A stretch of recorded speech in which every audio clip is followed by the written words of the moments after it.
Hey, everybody.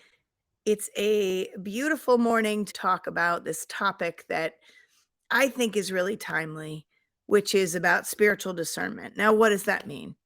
So many people that I hear, including myself, feel like they're getting all this information. We're in an information overload. And everybody's got an opinion, everybody's an expert on something, and things come at us. But what we often forget is our greatest power is our power to choose. We get to choose what information we want to hold on to, what information we want to believe, and what information just doesn't resonate with us. That's what we're talking about when we talk about spiritual discernment. So, if you're somebody who feels like you get caught in indecision and you have trouble making decisions, or you tend to be a follower, or are worried about making the wrong decision, you're going to want to tune in right now as my good friend Dolores Fazzino and I talk about this topic from just a personal standpoint as well as from a healthcare standpoint and professional standpoint. You're going to want to tune in. So I want to welcome Dolores Fazzino here. Welcome, Dolores.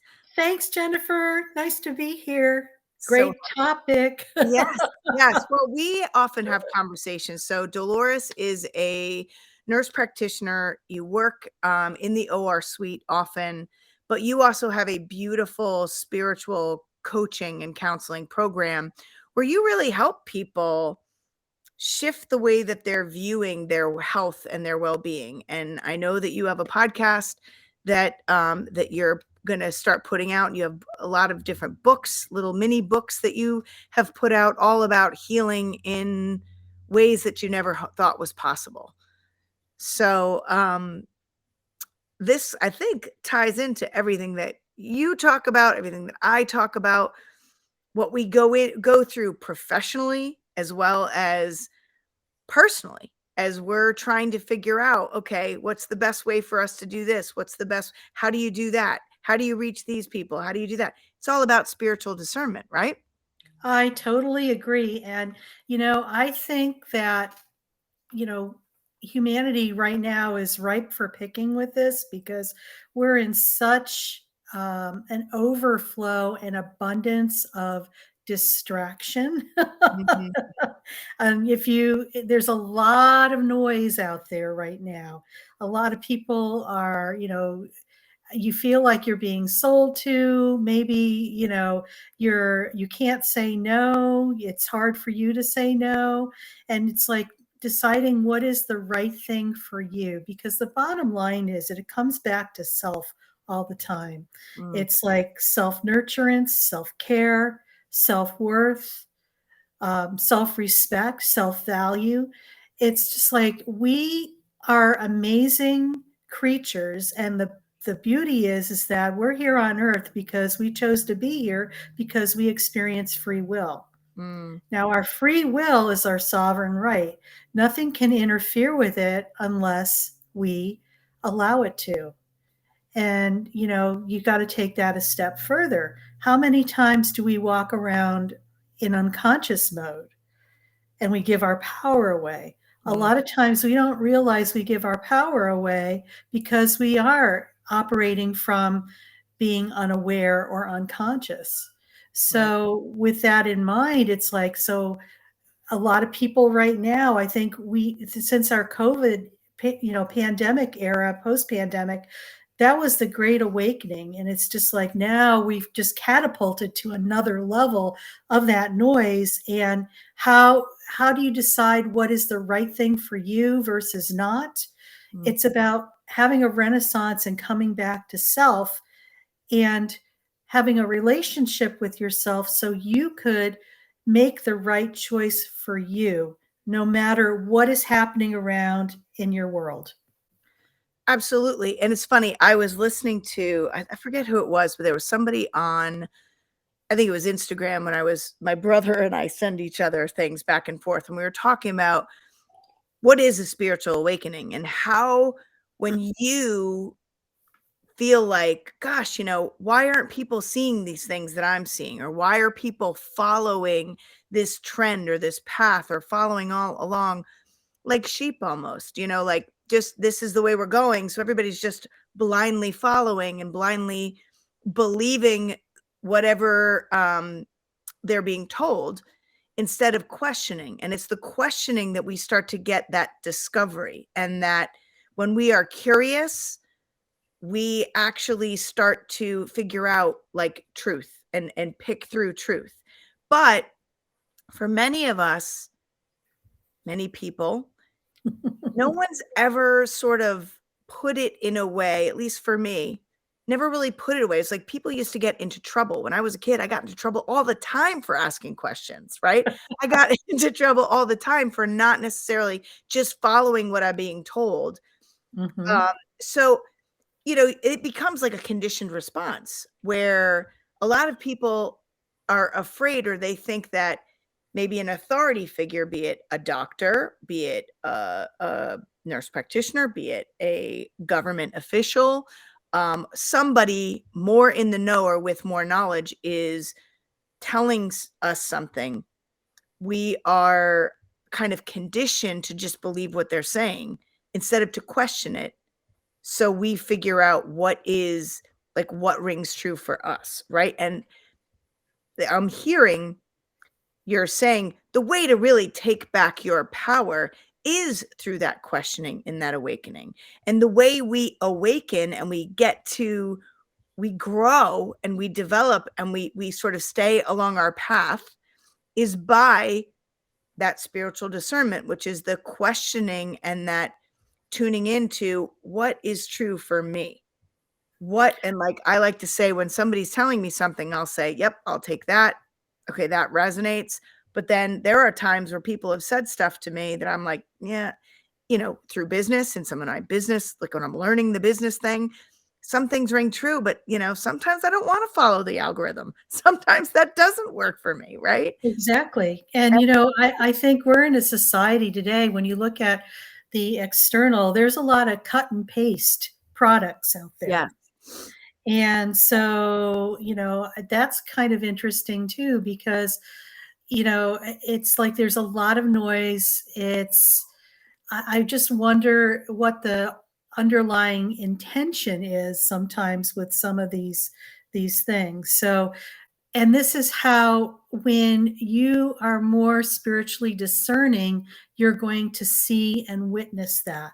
You'll Yeah. see something, it's like when you ask a lot of questions, and questions are important. And Jennifer, I too was always, my parents didn't know what to do with me Mm, because I questioned everything. And because sometimes a lot of it, even as a youngster, didn't make any sense to me. yeah. And they just, of course, they're conforming to what society Yeah. says is quote normal. Well, that's the biggest cosmic joke ever. Yeah. And it wasn't, because it's like, it's like that you don't know where you know it from, but you just know to the core of you that something's off. Yep. And that is when you need to follow that and trust that.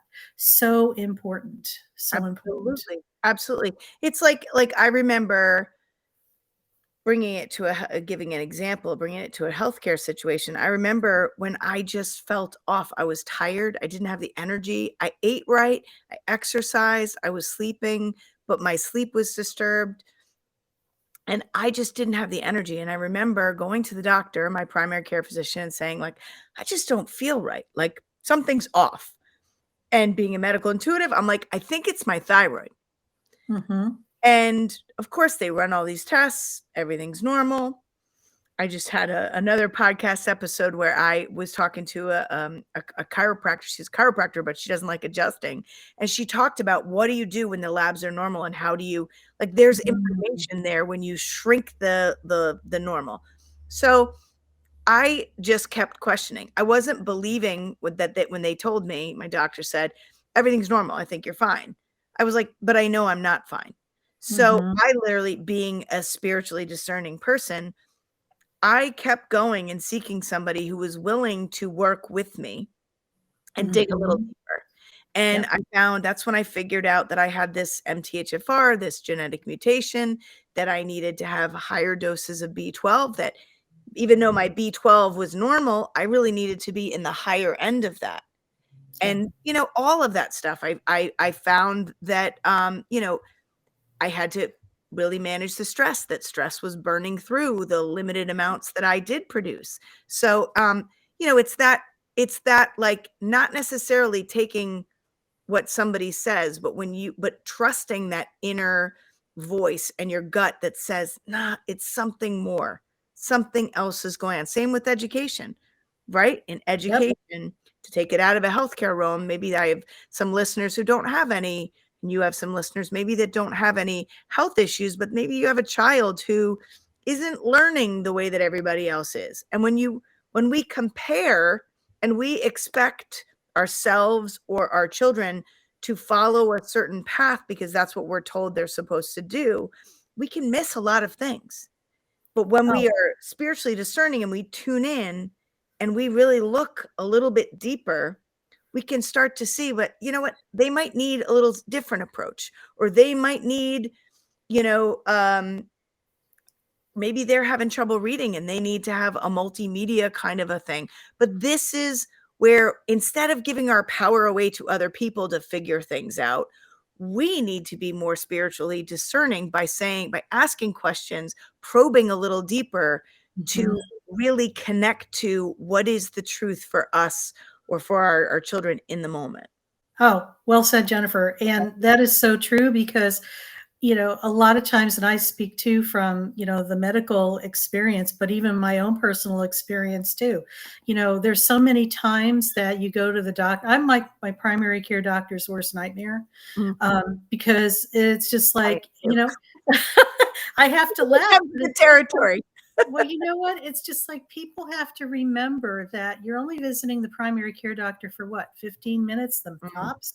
mhm. And they're supposed to have all the answers for you, and you've lived in your entire Taj Mahal your whole entire life, and you know all the idiosyncrasies of how it works and functions and what does work and what doesn't work. And it's interesting because when you ask questions or, you know, I would say, give pushback. You're described as a difficult patient because you're not following protocol. But Right. I've had to. One thing that really rang true for me was this: primary care doctor. You know, for me, my lipid panel is like off the charts. I mean, it's a genetic thing. It's been like that my whole entire life. It doesn't matter if I'm 50 pounds lighter, 50 pounds heavier. It's pretty much constant. And so they were really pushing to put me on like a Lipitor or one of those statins that are like, eh. Well, anyway, so what happened was I did about 10 years ago, just because I didn't know any better. It didn't do anything, and I didn't see the point of continuing it because it didn't change the things, and there was too many side effects with it, and we were just finding out about all the complications. And so, flash forward, 10 years later, she said, well, you need to be put on Lipitor. I said, no, I don't. And I had also had, probing my own little curiosity, I had a total body ultrasound. There was no plaque in any of my arteries. Okay. So and, blood pressure low, yeah, pulse low.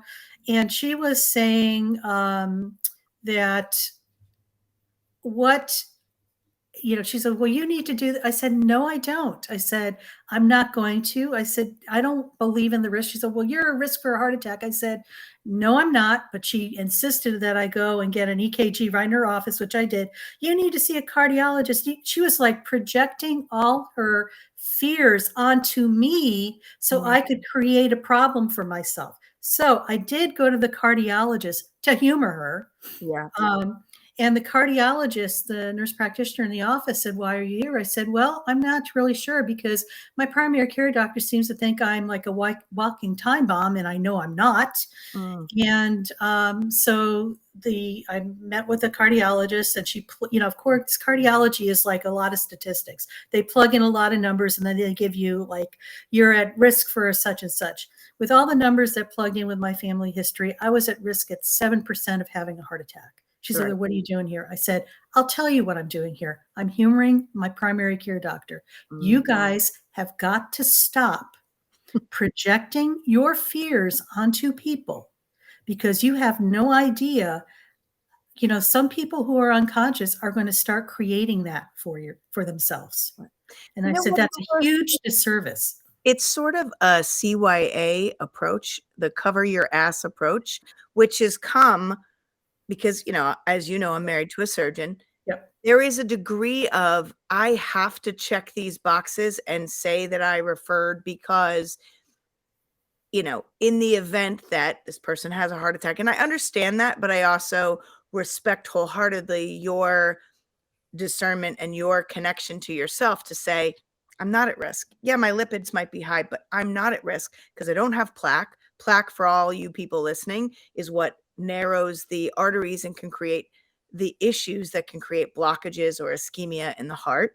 She didn't have any plaque to her, you know, and she didn't have a family history. Family history often, but not always, can cause you to have more of a risk for heart disease or whatever it is that the concern is. But many practitioners, because they have been taught and told and they follow this blueprint, because insurance companies and the legal system wants to make sure that you dotted your I's, crossed your T's, they do that. Um, so And unfortunately, they're creating more problems for people. So yes, I get that. yeah. But the thing is like when they are, it's like you could tell she was projecting all her fears onto me. I could feel it. Mm-hmm. Yeah. I could feel it. And I'm like, I had to like protect myself energetically because nope, that's not my stuff. That's not my stuff. That's not my stuff. Right. But, Right. it's just interesting because, you and I both are aware. What about the other people that come into the office that 100%. are like, I call them sitting ducks. Yeah. And it's just energetically, they just take that on Well, as it their creates truth. fear, and it creates fear because And it creates the problem for yeah, them too. yes, yes, and this is why the being able to spiritually discern, but also be accountable for your own health and well-being, Absolutely. and for your own thoughts and your own mind, and the way that stress, as we know, plays a huge role in our health, and fear, worry creates more Mhm. stress. I think it's so important, talking about the whole thing with genetics and, just because your parents or it's in your gene pool doesn't mean that you're going to get it. It's like it's all. I kind of feel we have a choice. We could Right, choose to go down that pathway, right, consciously or unconsciously, right. or do something about it. So being proactive, and and it's like, yeah, change your diet, become more active, but also do the deeper work, like Yes, the emotional, mental, spiritual, and dimensional work that needs to be done because it's all energy. And it's like a lot of times the deeper dive is where the gold nuggets are that absolutely. could, that could, realign your body, mind, and soul so you have good health and good wellness and stuff like that as you move forward. Right. And for some people, that's like, they're like, how the heck do we do that? Well, you know what? It's baby steps. You start introducing some mindful activity, anything that's going to allow you to be in the present moment, Yes, meaning that you get lost in doing something and you lose track of time. That's what we mean by in the present moment. It's about, or can go I ahead. clarify something just really quickly? I'm sorry to interrupt you, Yeah, yeah, yeah. but yes, to me, that's being in your joy. That's when you are really, like, aligned with what you're doing, but also Exactly. being in the present moment is not worrying about the past, not focusing on the past and letting the past experiences pull you into a spin, not projecting or focusing on the future Right. because you don't have control over that. The only thing you have control over is the present moment. So really sitting and being present with whatever is, but also allowing yourself to kind of take that pause instead of feeling pressured to make decisions or pressured to take that pause, to take the time Exactly. to connect to what am I feeling? What am I thinking? What am I in this moment? Yeah. And, it's going from reacting to witnessing. Yes. Like taking a step back and observing Mhm. what is going on. Observing Yeah. and witnessing what's happening, because you get a lot of information that way, because when you are in the present moment, you're able to see the bigger picture even though you're right here right now. Yeah. It's kind of a weird concept, but it's like you're right here, but you're in other places in the room too. Right. And I talk about the stress spin all the time, which is often when we get stressed, that's when we get reactive. And Absolutely. we get pulled into the stress spin when we attach to a thought or a feeling or an experience. When we go from instead of I'm feeling, I am, that's when you're attaching to something. I am at risk for cancer or I am triggered right now. Well, okay, you might be, but what are you feeling right now? Right. And that's the place where you can start to take back your power from a place of, to your point, observing what is actually going on. What is the big picture of what's happening right now? And then how do I kind of get to the truth? That's the spiritual discernment part. It's absolutely. And, it's the other part too that, um, I want to touch on emotions a little bit because people really give that a bad rap, but that's all part of being human. And I think the natural tendency is to avoid them, Mm, ignore them, put them on the or shelf, maybe deal with them later, compartmentalize them. But yet it's energy, and it's unexperienced energy. So yeah, what does that mean? It stores. And then finally, the tipping point tips into the physical body. Simplified version of what it really the process. And so when I want to make one note here is that, did you know that in order to experience your emotions, you have to be in your body and you have to be in the present moment? mm, yeah, Okay. So, and a big telltale sign, if people are not in their body, they say, I think I feel. I think, they intellectualize their emotions. Because that's a big telltale sign that they're disconnected from their emotions and they're not in their body. Now, when you're in your body, you're experiencing your emotions. That's being in the present moment. So, what you do is, instead of trying to react, popping out of the present moment, and this emotion comes up, and you're doing everything you can to stuff it in the box and put it on the shelf, to I avoid the discomfort of the emotion. Yes. exactly. I invite you just to be with what you're feeling.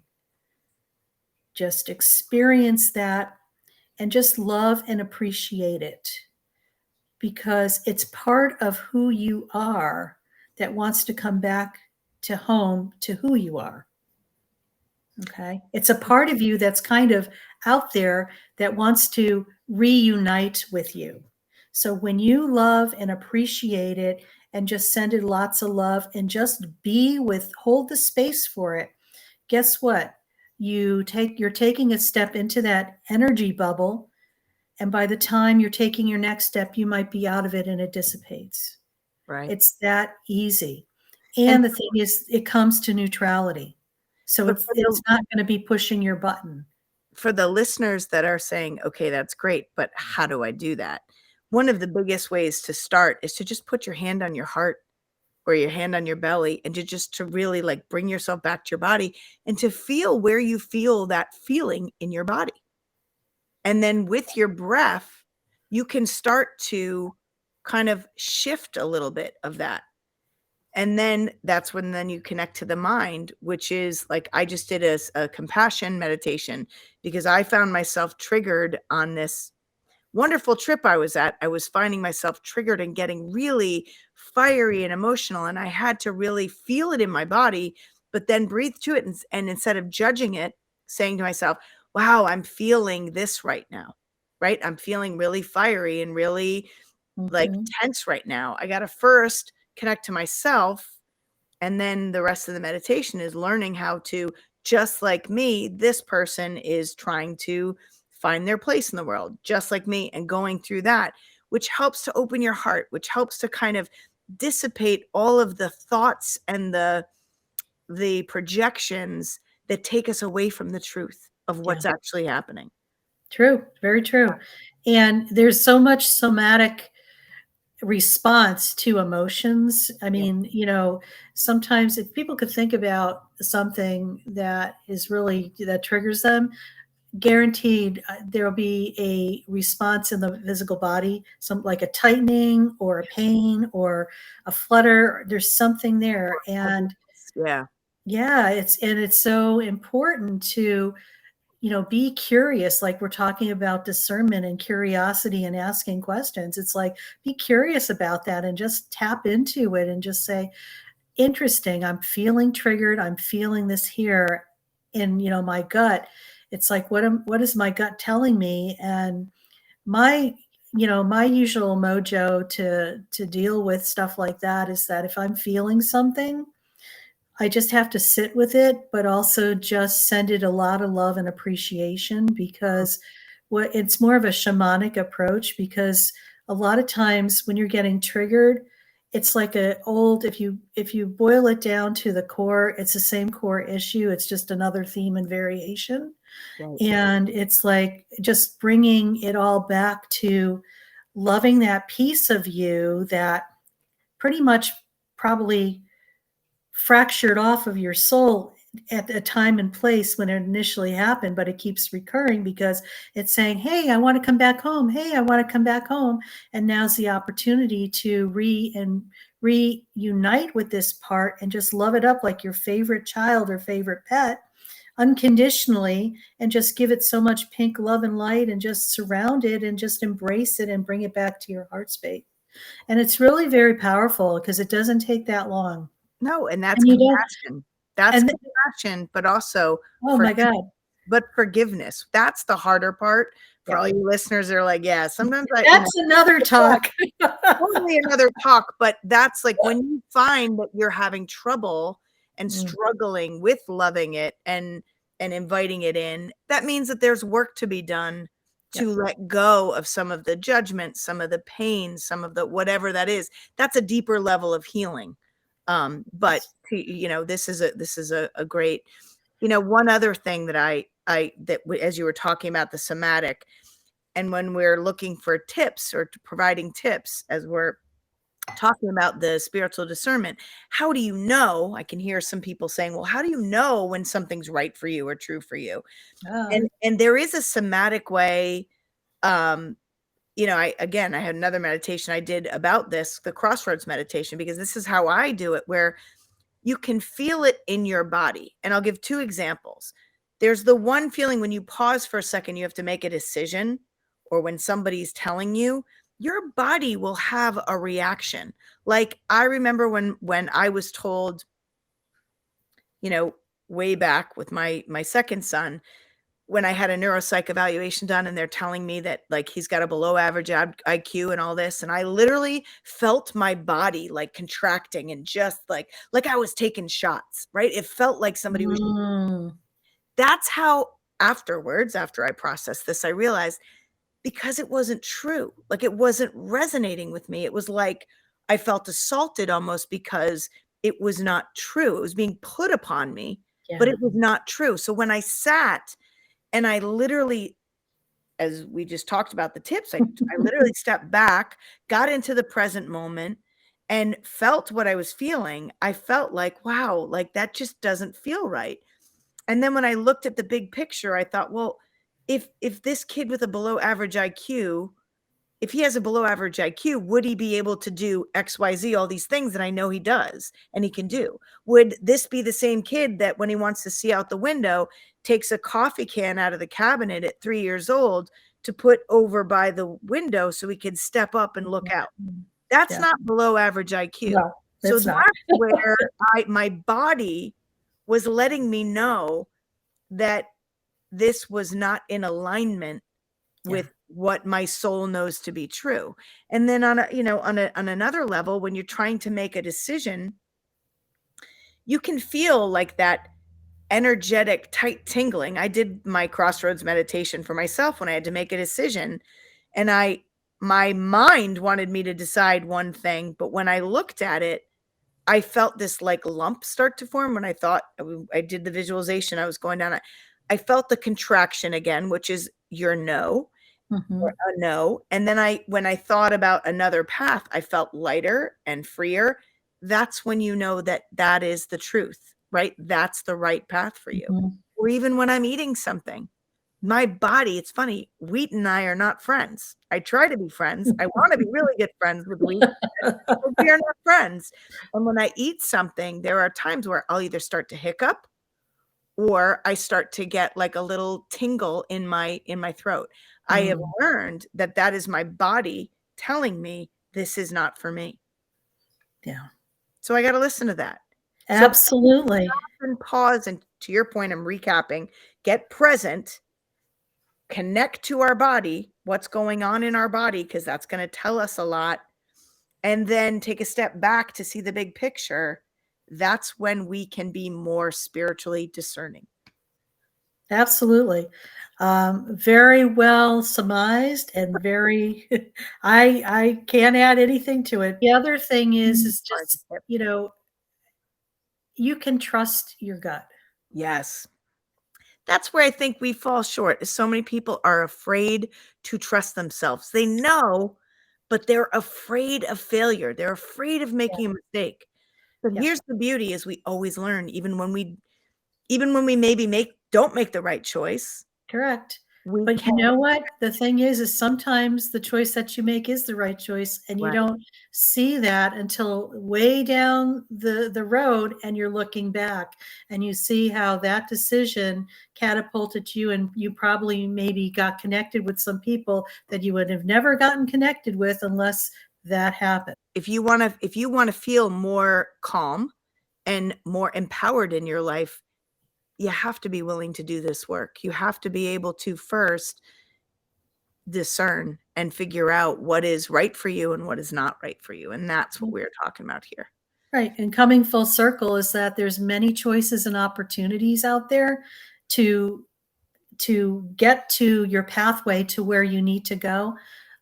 Just choose the right ones for you. For what's going to work for one person may not work for somebody else. That's why Absolutely. there's so many wonderful opportunities out there Right. to grow. Yeah. So that's the the joy of actually being in your spiritual discernment. It's like you could choose, and you choose what's aligned with you, what you're leaning into, what Yeah. you're being drawn to, what is your next step. And it's just like, if you ask that question to yourself, what is my next step? The next step presents itself. Absolutely. Both Dolores and I work with people. We both come from a medical background, but also the school of real life. And both of us love to help empower people to take back their power over their own health and healing. So thank you for joining us here. And we really hope that you start to think about the spiritual discernment and not necessarily follow, but follow your own truth and trust yourself to know what you need to be well.